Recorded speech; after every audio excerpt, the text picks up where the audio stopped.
He is the voice of the voiceless. He is the cleaner of the elite. Both men had their infamous backstage confrontation in AEW, but yet have never settled their differences in a big one-on-one bout in the ring. That is, until now. Welcome to Dave Knows Wrestling's Dream Match, where I will finally analyze these two combatants by examining their virtues, their weaknesses, and their prospects for victory. Everything that will help us to approximate, and calculate who would and should get to go over in a big dream match booking. And today's episode is CM Punk versus Kenny Omega.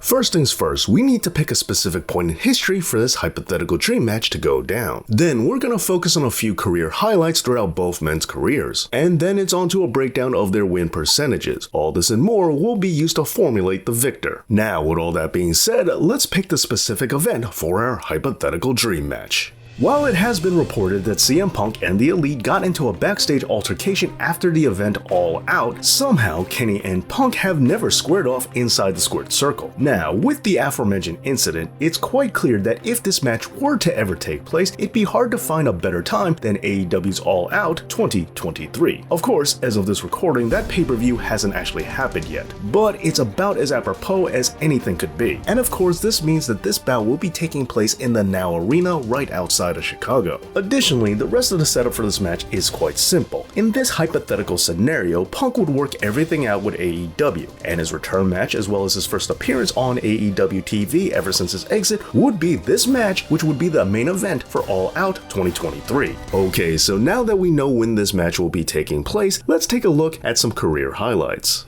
As far as championships are concerned, CM Punk has most recently won the AEW World Championship twice, albeit both of his title reigns were very brief. He is also a one-time winner of the Ring of Honor title and a two-time winner of ROH's Tag Team Championship with Colt Cabana. But obviously enough, most of Punk's accolades came from WWE, where he won their version of the ECW title as well as the World Tag Team straps with Kofi Kingston, plus the Intercontinental title, the Money in the Bank, and of course the World Heavyweight Championship 3 times and the WWE title twice. Meanwhile, Kenny Omega on the other hand has also won the AEW World title, as well as All Elite's tag straps and the Trios belts 2 times. Plus, let's not forget that during his time as AEW champion, he also became the belt collector, additionally getting to win the Impact, TNA, and AAA Mega Championships. Not only that, but he's also a former PWG champion and a former junior heavyweight champion for All Japan. Although, as many of you are aware, most of Kenny Omega's greatest accomplishments all happened in New Japan Pro Wrestling, including winning the IWGP Championship as well as the IWGP United States Championship, which he was not only the inaugural champion, but he's also the current one as well.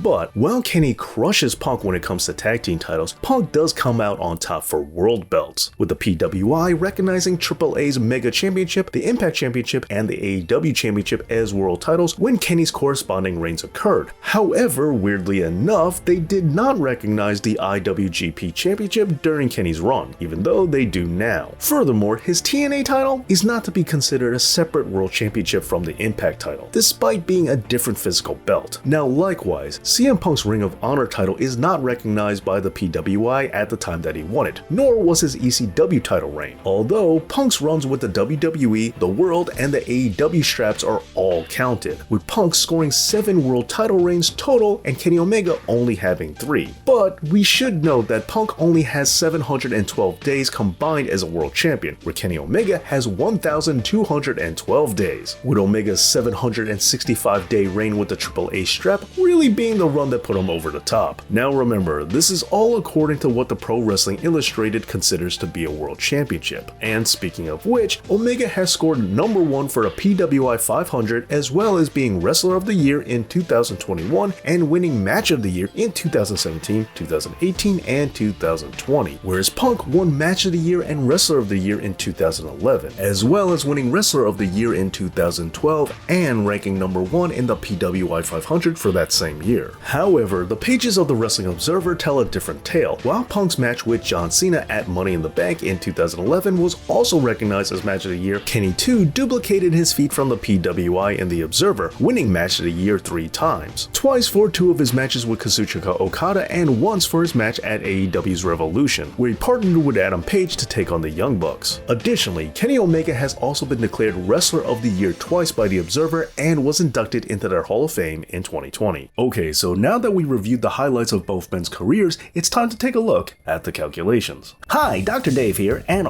right away, with this event not actually happening yet, it does make the numbers rather hard to crunch. And so, to get as best an assessment as possible, we'll be looking at their win records for 2022 instead, as well as their overall careers. We start with Kenny Omega, who only had 10 matches last year, although he did win 7 of them. Meanwhile, Punk fared a mite bit better, with a win percentage of 85.7. Although, for their overall careers, at this point, Punk's win record is at 57.6, while Kenny barely beats him at 58.5, not even a full percent. But while that's as far as the percent sign goes, it should be noted that Punk has more wins overall, having racked up 999 victories compared to Kenny Omega's paltry 718, at least as of this recording. Furthermore, what also makes this difficult is not only have they not gone one-on-one against each other, but they also don't have many in the way of shared opponents. But from the few that they do have in common, those numbers tend to side with Punk, with him having a better win percentage than Kenny over most of their common enemies. And so, while he might not win in every category, overall, on paper, CM Punk has the advantage. Alright, so the combatants are set and it's time to finally find out who would win in this hypothetical dream match. Will it be CM Punk or Kenny Omega?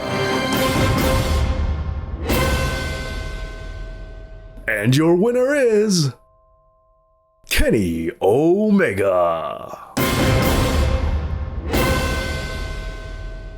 While the numbers and accomplishments were close, with Punk even having a slight advantage overall, it's important to remember that this is all elite wrestling. And while the Golden Lover is by no means a golden shovel, he's still an EVP. And when someone clashes backstage, like Cody Rhodes, or in this case CM Punk, things don't usually go so well for anyone in AEW who's going against Kenny Omega. But most of all, the biggest deciding factor here would be the fans, who instantly turned on CM Punk and sided with the elite. And while this match does take place in the greater Chicagoland area, aka CM Punk country, it's more than likely that AEW would probably err on the side of their greater audience and not just the ones in attendance that night. Furthermore, if CM Punk were to return to All Elite Wrestling, it's hard to imagine there wouldn't be some kind of fallout for what happened. And so, while CM Punk might be the best in the world, that's apparently not the same as being All Elite.